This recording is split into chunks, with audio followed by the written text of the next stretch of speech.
You get what you think about. And sometimes you don't even know you're thinking about it. You don't even know you've been thinking about it, but you know, your thought is where you last left it.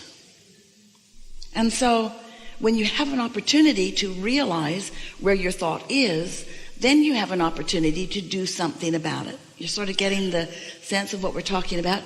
You do create your own reality, but most think that you create it by sitting down and writing out your goal list, or by sitting down and making your statements of intent. And that's a nice thing to do. It's really a step one thing to do. I want this. My life has shown me through experience that I prefer this to this. But that's just the beginning, because once you have identified something that you prefer, you must become a vibrational match to what you prefer. A vibrational match to what you prefer. So how can I be a vibrational match to what I prefer when I'm living what I don't prefer? We know it's a little tricky. It takes a lot of focus. It takes caring about the way you feel. And it takes an awareness of what's going on within you vibrationally, so that you can sort of work the vibrational bugs out of it and be in a more receptive mode. And so as you're moving through your day-to-day experiences, you are getting lots of post-manifestational experiences that show you what you've been doing vibrationally. But so often you just take the experience and you chalk it off to something else. That airline is harder on luggage than other airlines, you say. Well, if that's your conclusion, then that airline will continue to be the path of least resistance through which you create that reality that you do not want. But it does not have to be that way.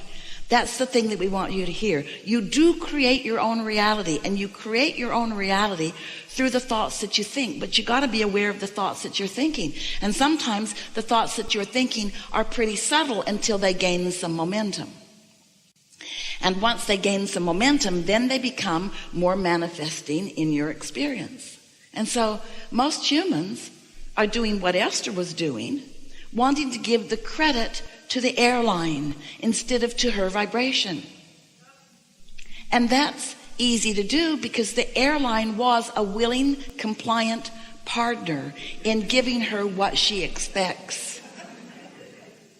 There are so many willing, compliant partners all around you, giving you what you expect. And when they give you something that you want, that you've been expecting, you say, oh, blessed, compliant, co-creative partners of the universe. But when you get something that you don't want, you say, damn you.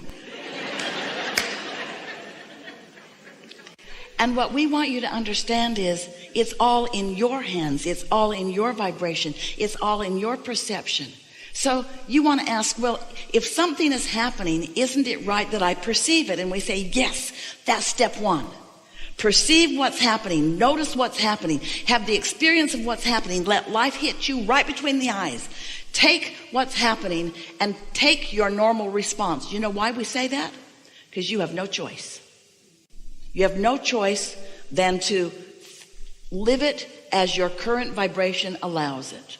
So if something causes a complaint in you, it also causes a new asking with great clarity, which you are unlikely to align with if you're still facing the reality. So once the new desire has been launched, then you got to find a way to not let the other one be active. Now, this is something that we really want you to hear. If you could just launch your new rockets and never think about the thoughts or the experiences that caused you to launch those new rockets, you'd just be moving through life, launching new rockets. Things would just be getting better and better and better and better for you. But you have this humanness about you, which is a really good thing because it's what helps you to be able to explore the contrast. Exploring the contrast matters so much because your exploration of contrast is what causes you to continue to launch the new desires. And it's what keeps all things moving forward, because without new asking, there could not be new experience. But what trips you up is your proclivity, your habit, your usualness of giving more attention to what is and less attention to how you feel. More attention to what is and not enough attention to what's in the state of becoming. So it could have been helpful to Esther to, at the sign of a first wheel getting broken off of something, she dragged a bag through the airport in some faraway country with only one wheel. It was like a sled. It was pretty far. Made her pretty mad. Hurt her elbow. She conjured up a lot of thought about it. For days and days and days, her elbow hurt. And every time her elbow hurt, she thought about it again. She got quite a bit of momentum going toward it because it just seemed like the natural knee-jerk thing to do. This is what happened, and it happened to me.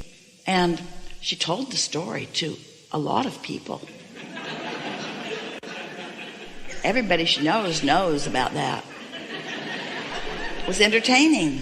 My suitcase was a sled, a 49.9 pound sled. It was a mile through the airport.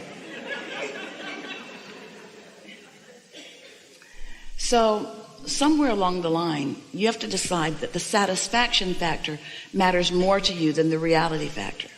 You have to find a way of reaching for the best feeling thought that you can find, or stopping the thought altogether, which isn't easy because every week she takes another suitcase somewhere, and those suitcases just remind her of each other, and they're falling apart at about the same speed.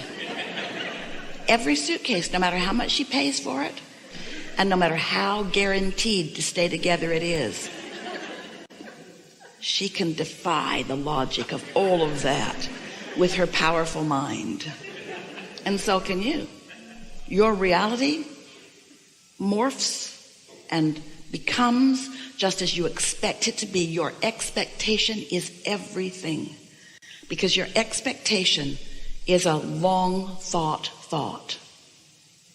A belief is a thought that you continue to think. And the reason that you continue to think the thought is because law of attraction has it going. Law of attraction is making the thought have momentum. So you have to find a way, Esther has to find a way to think different thoughts about some things. And when you find a way to think some different thoughts about some things, then they improve. But how do you jump into that? It's so vivid. It's so vivid. The experience is so vivid, and we're just talking about suitcases. Terrible suitcases. So what we're encouraging is that while it is nice to think about a thought, if you can, usually you can't. We've enjoyed this interaction immensely. We know you'll work it out. Law of attraction is this wonderful law and this powerful, consistent friend that always responds to the vibration that you're offering. So if you want to know what the vibration is that you're offering, then just pay attention to what you're living, because it points it out. And it isn't the easiest thing. In fact, it isn't even possible to take a thought about something that you don't like and turn it into a thought that you do like. You just cannot do that, because law of attraction has the momentum going in another way. But what you could do is you could slow all thought down so that there's no momentum, and then pick up and allow the momentum to begin to build.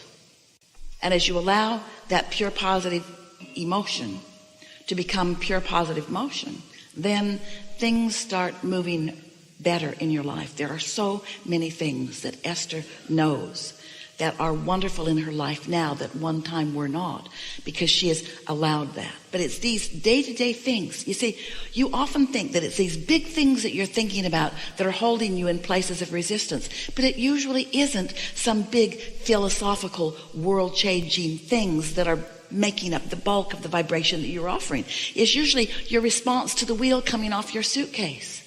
It's usually the little things that you're tripping over on a day-to-day basis that hold you in a vibration of really not maybe expecting that your world should be as satisfying as your world really should be.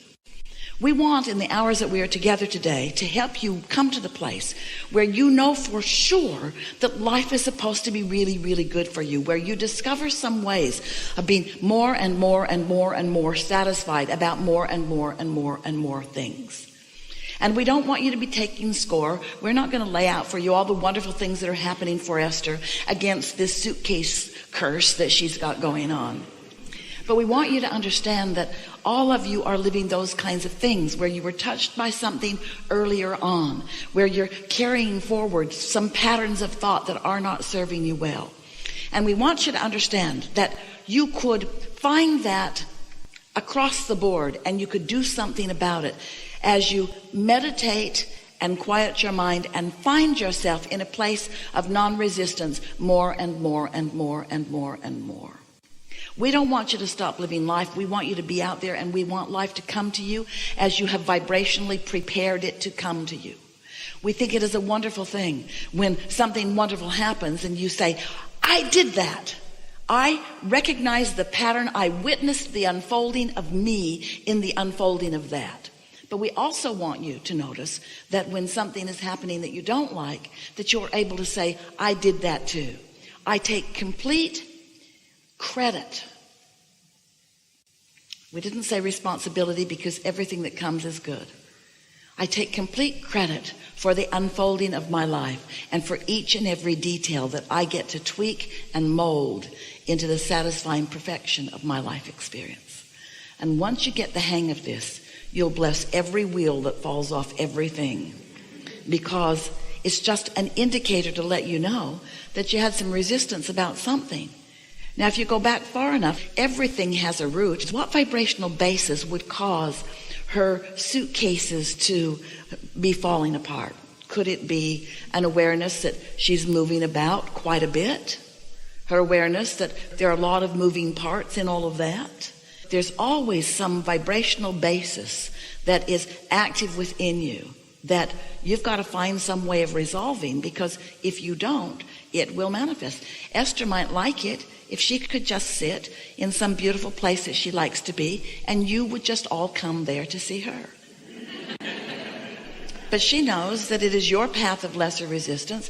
If she comes here, it's a few airplane tickets, but all of these people are on an airplane every week, and sometimes it's sort of a long day getting there. And so there's this feeling of less satisfaction, but that's the key.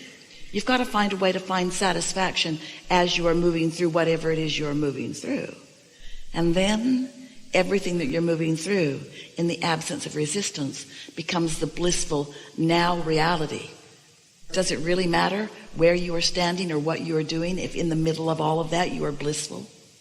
Does it really matter what state or what country or what place or what airplane or what vehicle or what seashore that you are standing on if you are feeling satisfaction?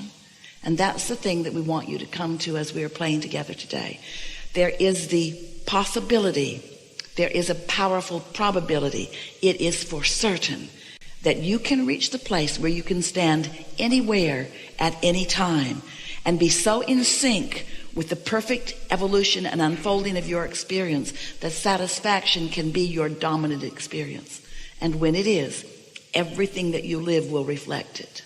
And when it isn't, oh good, something to focus upon. Don't forget to leave a positive message and subscribe.